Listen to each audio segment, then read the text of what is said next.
오늘 하나님께서 우리에게 주시는 말씀은 사무엘하 1장 1절에서부터 16절까지 말씀입니다. 사울이 죽은 후에 다윗이 아멜렉 사람을 쳐 죽이고 돌아와 다윗이 스글랏에서 이틀을 머물더니 사흘째 되던 날에 한 사람이 사울의 진영에서 나왔는데 그의 옷은 찢어졌고 머리에는 흙이 있더라. 그가 다윗에게 나와 땅에 엎드려 절하매 다윗이 그에게 묻되 너는 어디서 왔느냐 하니 대답하되 이스라엘 진영에서 도망하여 왔나이다 하니라. 다윗이 그에게 이르되 일이 어떻게 되었느냐 너는 내게 말하라. 그가 대답하되 군사가 전쟁 중에 도망하기도 하였고 무리 가운데에 엎드려져 죽은 자도 많았고 사울과 그의 아들 요나단도 죽었나이다 하는지라. 다윗이 자기에게 알리는 청년에게 묻되 사울과 그의 아들 요나단이 죽을 줄을 내가 어떻게 알았느냐. 그에게 알리는 청년이 이르되 내가 우연히 길보아 산에 올라가 보니 사울이 자기 창에 기대고 병거와 기병은 그를 급히 따르는데 사울이 뒤로 돌아 나를 보고 부르시기로 내가 대답하되 내가 여기 있나이다 한즉 내게 이르되 너는 누구냐 하시기로 내가 그에게 대답하되 나는 아말렉 사람이니이다 한즉 또 내게 이르시되 내 목숨이 아직 내게 완전히 있으므로 내가 고통 중에 있나니 청하건대 너는 내 곁에 서서 나를 죽이라 하시기로 그가 엎드려진 후에는 살 수 없는 줄을 내가 알고 그의 곁에 서서 죽이고 그의 머리에 있는 왕관과 팔에 있는 고리를 벗겨서 내 주께로 가져왔나이다 하니라. 이에 다윗이 자기 옷을 잡아 찢음에 함께 있는 모든 사람도 그리하고 사울과 그의 아들 요나단과 여호와의 백성과 이스라엘 족속이 칼의 죽음으로 말미암아 저녁 때까지 슬피 울며 금식하니라. 다윗이 그 소식을 전한 청년에게 묻되 너는 어디 사람이냐 대답하되 나는 아말렉 사람 곧 외국인의 아들이니이다 하니 다윗이 그에게 이르되 내가 어찌하여 손을 들어 여호와의 기름 부은 자 죽이기를 두려워하지 아니하였느냐 하고 다윗의 청년 중 한 사람을 불러 이르되 가까이 가서 그를 죽이라 하매 그가 침에 곧 죽으니라.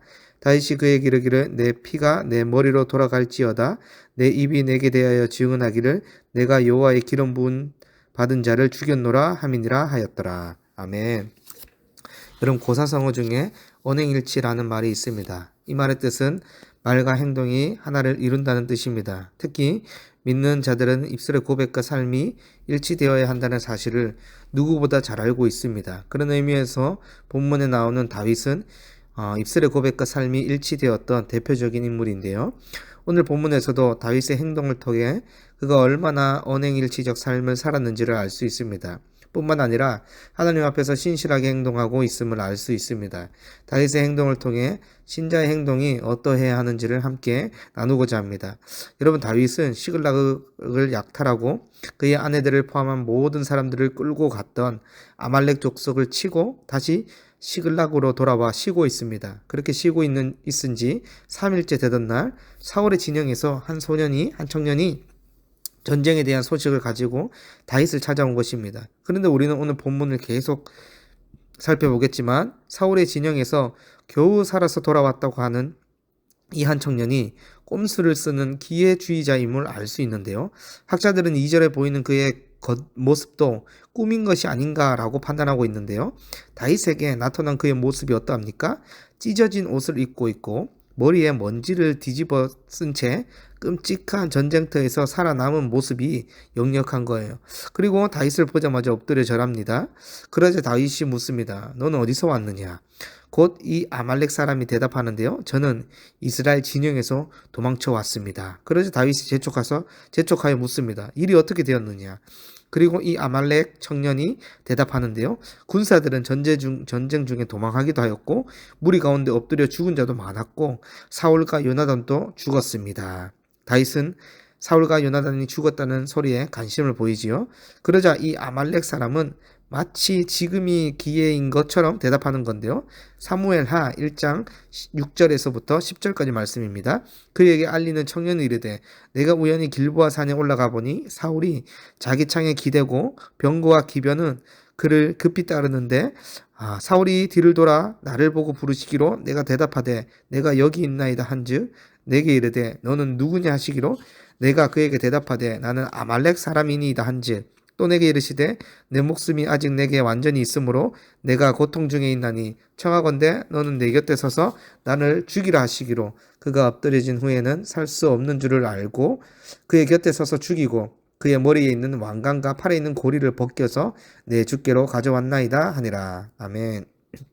여러분 쉽게 말하면 이 아말렉 청년이 전쟁 중에 길보아 산에 올라갔더니 치명적인 상처를 입고 괴로워하는 사울을 보게 되었고 사울의 간곡한 요청으로 사울을 죽인 후에 다윗에게 사울의 왕관과 팔찌를 가지고 갔다는 거예요. 여러분 아마도 이 아말렉 청년은 사울이 다윗을 계속 죽이려고 했고 그로 인해 다윗이 사울에 대한 감정이 좋지 않을 거라고 판단을 했던 것 같습니다. 그러니 이 아말렉 청년이 사울을 죽이는데 결정적인 역할을 했다고 말하고 있고 이제는 다윗이 진짜 왕임을 보여주듯이 왕관과 팔찌를 다윗에게 내놓은 것이죠. 만약에 이 일을 다윗이 기뻐한다는 판단을 이 아말렉 청년이 하고 있다면 반드시 자기가 다윗이 기뻐한다고 생각하고 있다면 다윗으로부터 주어지는 엄청난 포상을 기대했을 것입니다. 여러분 학자는 세 가지 이유로 이 아말렉 청년이 거짓말, 꼼수를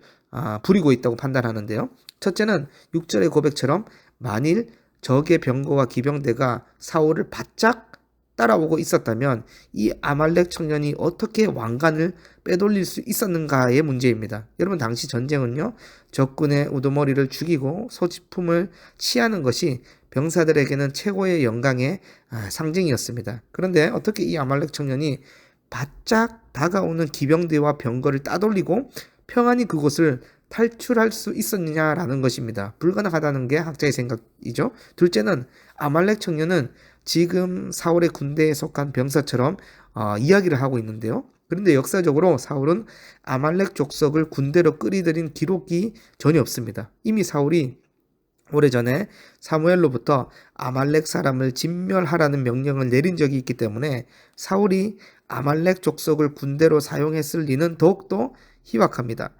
셋째는 사울이 블레셋 군의 손에 죽으나 아말렉 청년의 손에 죽으나 이방인들에게 죽는 것이 마찬가지입니다. 그런데 사울이 굳이 아말렉 청년에게 죽여달라고 부탁했을까라는 사실인데요. 오히려 블레셋 군이 바짝 추격하고 있다면 차라리 질주해오는 적군을 향해 맞서 싸워서 장렬하게 전사하는 것이 사울로서는 더 바람직해 보이는 선택이었을 것입니다. 이러한 이유들로 인해서 학자들은 아말렉 이 청년이 다윗에게 큰 포상을 바라면서 의도적으로 접근했다고 생각합니다. 학자들의 이유야 어찌되었든 간에 오늘 중요한 것은 다윗의 행동입니다.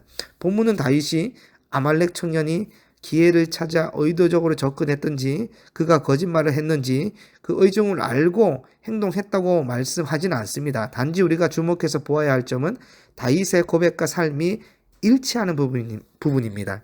여러분 다윗은 두 번이나 사울을 죽일 수 있는 결정적인 기회가 있었습니다. 그러나 다윗이 사울을 죽이지 않는 이유는 기름 부은 자를 자신의 손으로 죽일 수 없다는 것인데요. 그리고 다윗이 사울을 끝까지 왕으로 존대할 뿐 아니라 그를 측은히 여김으로 사랑했습니다. 다윗에게 사울은 왕이기도 했지만 그의 장인 어른이기도 합니다. 다윗이 사울을 정말 증오했다면 벌써 자신의 손으로 사울을 죽였을 것입니다. 그런데 다윗의 입술의 고백과 동일한 모습이 오늘 본문에 있습니다. 11절과 12절 말씀에 보면 다윗은 사울이 아말렉 청년에게 죽었다는 소식을 듣자마자 자기 옷을 찢고 저녁까지 금식하며 울었다고 말씀합니다. 뿐만 아니라 하나님의 백성 이스라엘 족속이 많이 죽었다는 사실에도 매우 슬퍼하고 있습니다. 이는 다윗이 이스라엘의 차기 지도자다운 성숙한 모습을 볼 수 있는데요. 여러분 반면에 아말렉 청년은 블레셋과 맞서 싸운 것도 아니고 기름 부음 받은 자 사울까지 죽였습니다. 이 얼마나 다윗과 상반되는 행동입니까? 특히 이 청년은 생명까지 쫓기는 다윗이 사울을 좋아할 리 없다는 판단하에 의도적으로 나쁘게 접근했던 자입니다. 그런데 다윗은 그런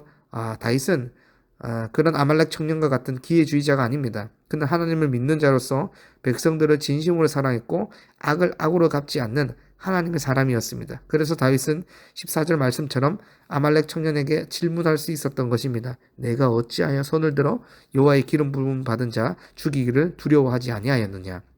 그리고 다윗은 한 군사에게 저 아말렉 청년을 죽이라고 명하고 그 아말렉 청년은 죽음을 맞이합니다. 여러분 더 많은 포상을 기대하며 다윗에게 의도적으로 접근했던 아말렉 청년에게 돌아오는 결말은 허무한 죽음입니다. 반면에 다윗이 성경 속에서 가장 위대한 왕으로 평가받는 것은 그는 하나님에 대한 진실된 고백을 할 뿐 아니라 고백과 같이 동일한 삶을 살아갔기 때문일 것입니다. 여러분, 성경의 마귀는 기회를 찾아서 신자들에게 접근한다고 합니다. 아말렉 청년처럼 너가 좋아할 만한 왕관과 팔찌를 우리에게 보여주는 것입니다. 그런데 그 왕관과 팔찌는 하나님이 좋아하시는 것이 아닙니다. 그것을 알기에 다윗은 거절할 뿐 아니라 접근하는 자도 잘라버리는 것입니다. 우리가 하나님 앞에서 언행일치가 된다면 우리는 어떠한 유혹도 이겨낼 수 있을 것입니다. 그러므로 오늘 또 우리의 신앙의 고백과 삶이 일치함으로 승리하는 삶을 살아가는 우리 모든 비전교회 성도분들이 되기를 간절히 소망합니다. 하나님 아버지 감사합니다. 오늘 다윗의 입술의 고백과 삶이 일치되는 모습을 통해 우리의 신앙의 모습도 언행 일치적 삶이 될 수 있도록 인도하여 주시옵소서. 감사드리며 우리 주 예수 그리스도 이름으로 기도드립니다. 아멘.